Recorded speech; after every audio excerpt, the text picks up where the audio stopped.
decades of service to his home state of Wyoming. We'll remember him as we remembered him upon his departure from this chamber, as a kind and gentle man. As a practical legislator, someone who sought common ground and was willing to leave strained disagreements for another day. He was forceful, he was principled, but he was also gentle, a rare and unusual combination, much needed in this body. He lived by a simple creed, given to him by his mother, that adorned his office, and he shared it with his staff. Do what you think is right, do your best, and treat others the way they wish to be treated. Upon his retirement, those were the values he asked the Senate to remember him by. At the news of his unexpected passing, those are the values we will carry on in his memory. I offer my condolences to his wife, Diana, and to former Senator Enzi's entire family. The Senate is stunned and grieving this morning. Our dear friend and former colleague, Senator Mike Enzi, passed away last night following a serious bike accident this past weekend. Mike was 77 years old and only about 7 months into retirement. Our friend was blessed with a great American life, and he lived it well. Mike was hugely accomplished, but at the same time, humble. He was powerful. He was influential, but earnest and deeply kind. He was ambitious, but on behalf of the people of Wyoming, not personal gain or glory. Mike's quarter-century career in the U.S. Senate kept a storied career in public service. He was elected mayor of Gillette, Wyoming, at just 30 years old. He was a young husband running a family business, but we saw an opportunity to put his shoulder to help his neighbors. Well, to be more precise, our former colleague and Mike's predecessor, Al Simpson, gave him a not-so-subtle nudge. It was more like conscription. Gillette needed help, and this up-and-comer was exactly what the booming town needed at that time. Diana agreed to let Mike throw his hat in the ring, and the rest is history. The mayor's office eventually gave way to the Wyoming House, then the state Senate, and then this Senate. Here, Mike built a two-part reputation that might have struck people as contradictory. On the one hand, Mike was a principled, hard-nosed conservative. He chaired the Help Committee and the Budget Committee with a small businessman's painstaking financial eye. In fact, when he first unpacked his office, Mike was the Senate's only trained accountant.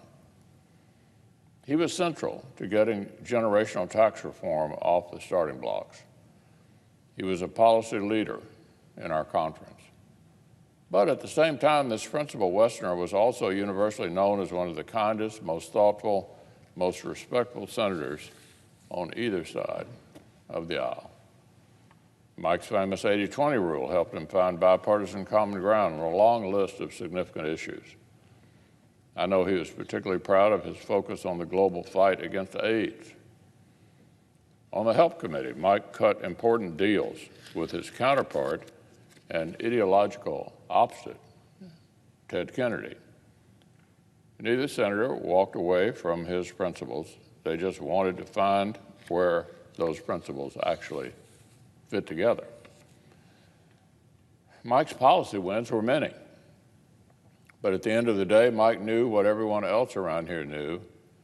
His greatest accomplishment was winning Diana's hand and building their family together. Their marriage, their partnership, was a Senate institution unto itself. The Enzi's kindness overflowed into legendary parties and generous gifts for the entire Senate community, especially the behind-the-scenes all-stars who do not get thanked nearly enough. So Mike Enzi departed the Senate having changed policy and law for the better because of his mind, and now he's departed this life having changed his friends and his colleagues for the better because of his heart. Today, the entire Senate stands in solidarity with Diana at this tragic time, which has come entirely too soon. Our prayers are with her, the 3 children and their grandchildren, and the entire family. Senator from Wyoming. Thank you, Mr. President. I come to the floor today to pay tribute to our friend and former colleague, Senator Mike Enzi. Senator Lummis and I are here, and we're very grateful for the kind comments of the minority leader, Senator McConnell, the majority leader, Senator Schumer, and the President pro tem of the Senate, Senator Leahy. Mike Enzi was my colleague, he was my mentor, he was my friend. Today, my wife Bobby and I, along with all of the people of the state of Wyoming, and all of his friends and admirers here in the United States Senate, and we are joined on the floor by many of his former staffers, many of whom still work here. All of us mourn his passing.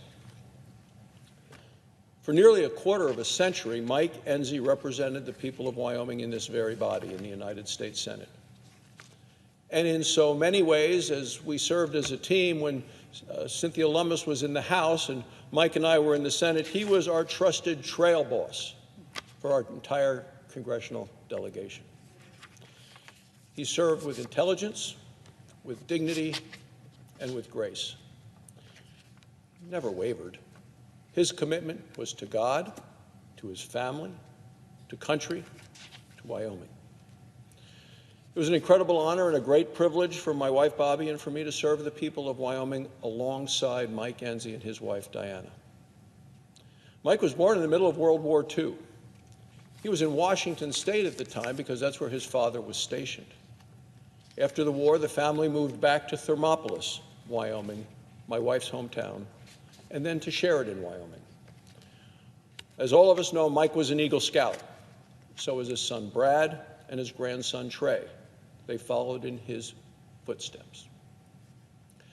Later in life, he was awarded the Distinguished Eagle Scout. He went on, he studied accounting, he earned a business degree, and he focused on marketing. He was pretty good at it.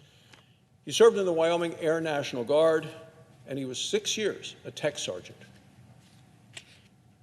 In 1969, Mike and Diana were married. One week later, they moved to Gillette and they opened a small business known as Enzi Shoes. Enzi like his name, but the letter N and the letter Z, Enzi Shoes. The little business wasn't that little for long. He opened a second store in Sheridan and then to Miles City, Montana. Mike ran for mayor of Gillette, served 2 four-year terms. He often called being mayor the toughest job in politics, and Mike performed flawlessly. With the help of his business skills, Gillette went into an economic boom. He served 10 years in the Wyoming legislature as both a state representative and a state senator. When he came here to the Senate, Mike became a leading voice on budgets, on taxes, and on health care issues. In 2015, he became the first accountant to ever chair the Budget Committee.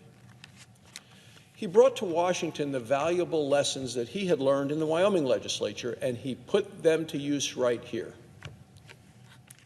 He would say, like American families, Wyoming has to balance its budget every year and live within our means, and so should America. Under Mike's leadership, Congress passed 3 consecutive balanced budget resolutions.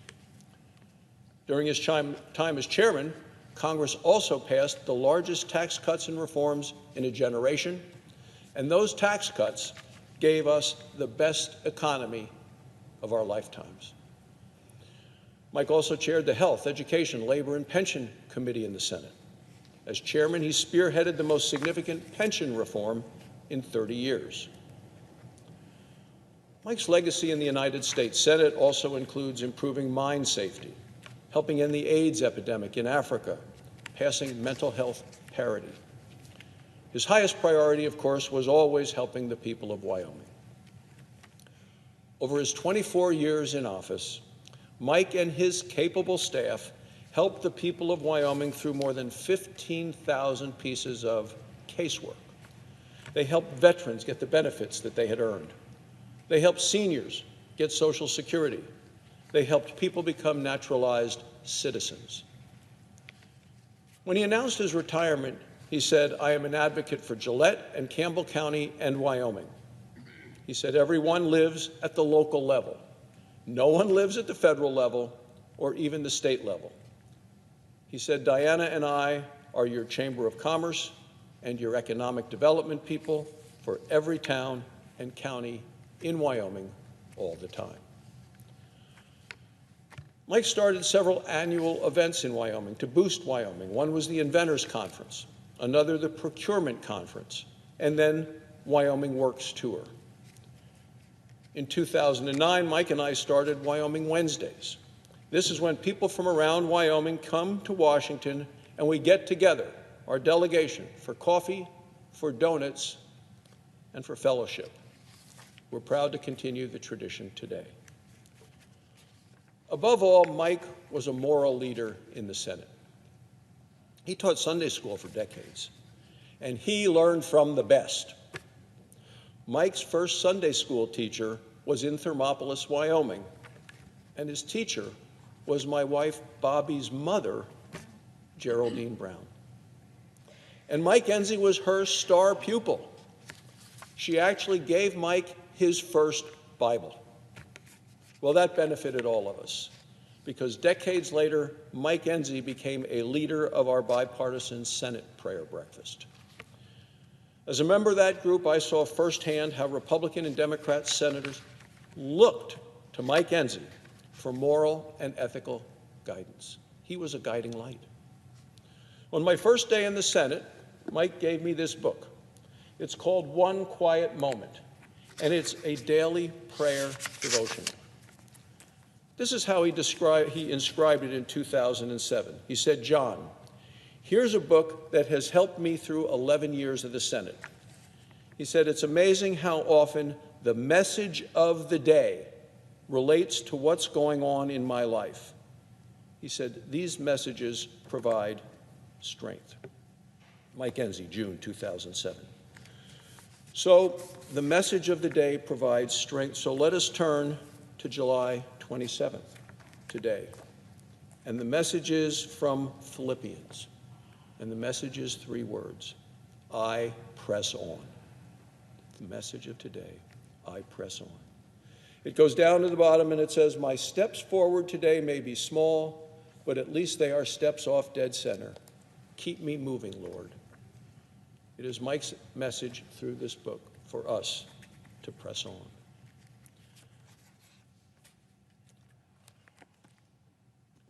As I said, Mike Enzi was a moral compass for many of us, and he always pointed true north. He was a friend and a mentor to me, to so many senators on both sides of the aisle over 24 years. He knew how to find common ground and bring people together better than any. It was rare for an Enzi bill to receive fewer than 80 votes. This was by design. Mike called it his 80-20 rule. He learned it in the Wyoming State Legislature. At the beginning of each year, each member of his committee made a list of their priorities.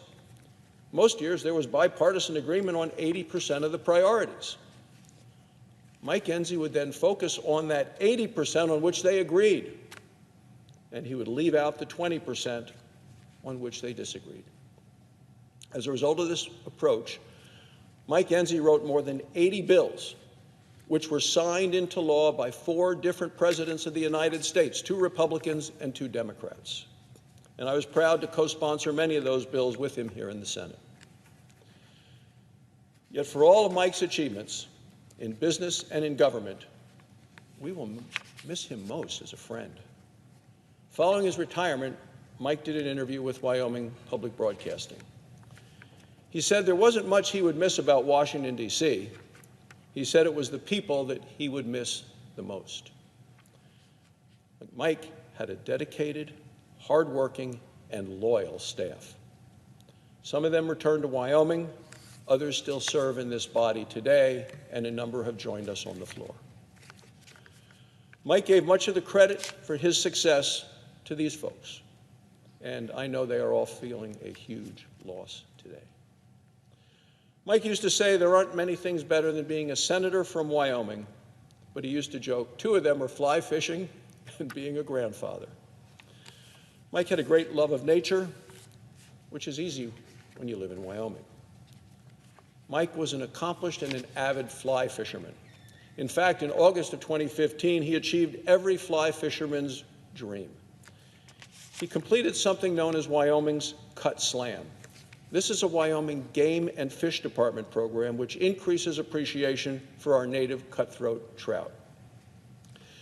Yet, Mike would tell you the achievement that he was most proud of is, of course, his family.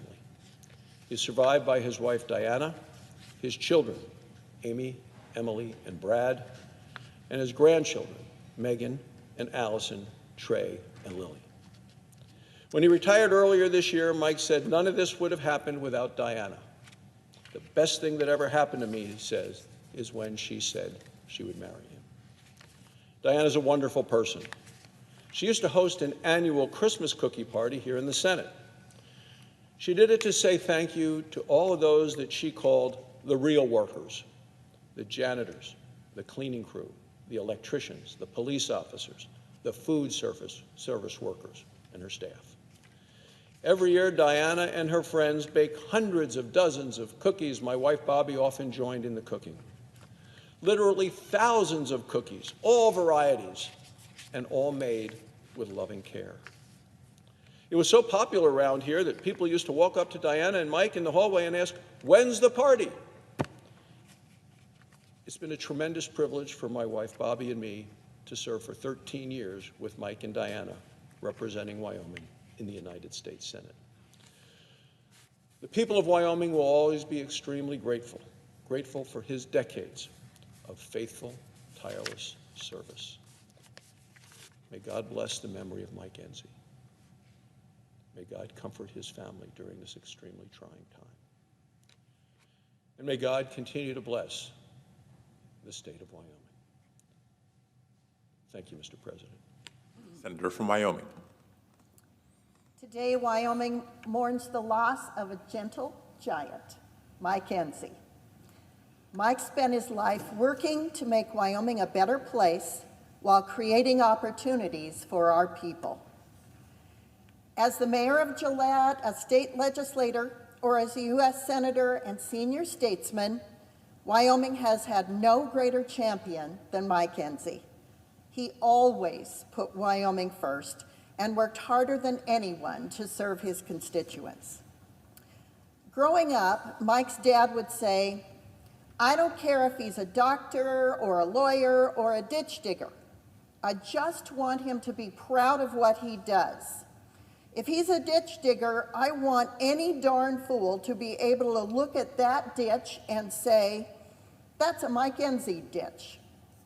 That creed became commonplace in Mike's Senate office. I'll echo Mike's former chief of staff, Coy Knoebel, by saying, "I think it's a pretty good ditch." Mike was a soft-spoken leader, but the many legislative wins he delivered attest to the impact of his service. At a time of increasing political incivility, Mike Enzi managed to tactfully and graciously navigate the upper chamber, producing results that will be felt for generations to come. His retirement left a hole in the Senate, and his death to this world leaves a hole in our state and in our hearts. Throughout Mike's career in the Senate, he came up with multiple plans to address our debt and deficit. As an accountant by training and trade, he knew how to balance a budget and make it through the lean times. He wanted to set our great nation up for success for his children and his grandchildren. My prayers are with his wife, Diana, children Amy, Emily and Brad, and his 4 grandchildren at this very difficult time. I know they're proud of the powerful legacy he leaves behind. We all are, and we have every right to be.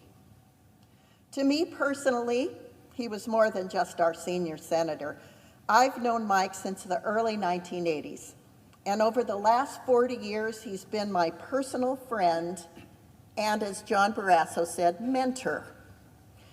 We first worked together when we were both in the Wyoming State Legislature. Then we served together in the Wyoming State Senate. Finally, when he came to the U.S. Senate, I followed him a few years later in the House of Representatives. I always joke that I was just following him around like a puppy dog my whole life. Mike taught me about legislating, but he also taught me about life. He had a rock-solid faith. His faith was his guiding light. It's something that my late husband had too, and I take comfort knowing that Mike is peacefully at home in heaven with his Lord and Savior. I'm Lutheran, and in Martin Luther's Small Catechism, it says that Christians like Mike and me and John are redeemed so that I may be his own and live under him in his kingdom and serve him in everlasting righteousness, innocence, and blessedness. I note that because Mike was such a servant leader. He gave his earthly life to public service. And as heaven is an everlasting service of the Lord, I know that no one is more prepared for that than Mike. He was a servant leader on earth, and I know he will be a servant leader in heaven. I'll say one last thing. Mike's unexpected death is a reminder that you can never say thank you to the ones you care about and appreciate too soon or too often. I, along with John, was blessed to be able to pay tribute to Mike's lasting accomplishments and impact on Wyoming just last week, when John Barrasso and I recorded a tribute to him and his service to Wyoming's mining community. And at this event honoring Mike Enzi, at which he was in attendance in his hometown of Gillette, he joked, he had fun, and he got to enjoy the camaraderie of the people in the state he loved so very much. I'm grateful, John, that you and I got to say thank you to him one last time like that. I am heartbroken that Mike has passed away from this life for selfish reasons. I will miss him terribly. He was a beloved, kind member of the U.S. Senate. He was an accomplished, quiet leader. He was Wyoming's friend. He was my friend. God bless you, Mike. We will see you down the road. Happy trails. Mr. Chairman, I yield back. Mr. President, before I begin, I want to join with my colleagues from Wyoming and many of my other colleagues here in the Senate and express my sorrow at the news we received this morning that our former colleague, Senator Mike Enzi, has passed away. Mike was a cherished colleague and one of the finest human beings you will ever meet. Former Budget Committee Chairman, he was in many ways the conscience of the Senate on spending issues, always reminding members that federal dollars are not unlimited and that every dollar we add to the debt is a burden we are placing on our children and grandchildren. Mr. President, one of my favorite memories of Mike happened a few years ago, and he was a neighbor next door in the state of Wyoming and someone, as I said, for whom I had tremendous respect. but always a gentleman, and he had something that I think in politics is really rare, and that is he would deal with big policy issues here in Washington, D.C., but he always retained his common touch. He had a terrific way of connecting with people on a very personal level, and I remember I was experiencing from overrunning, heel pain, which turns out was plantar fasciitis, and I happened to mention it to Mike, who at one time was a shoe salesman and a shoe store owner. Well, it wasn't more than a day later or so, he comes up to me and he has a solution. He has some heel inserts for my shoes, which turned out to be just exactly one of the solutions that I needed to deal with that. But that was the very typical of Senator Enzi, Mr. President. He was thoughtful, he was practical, incredibly hardworking, and very, very smart, very, very principled. And I just, to him and his family, or to his family, to his wife Diana, wife of more than 50 years, and his children and grandchildren, want to say that how much we will deeply miss him and how much we are sending our thoughts and prayers to them during this very, very difficult time.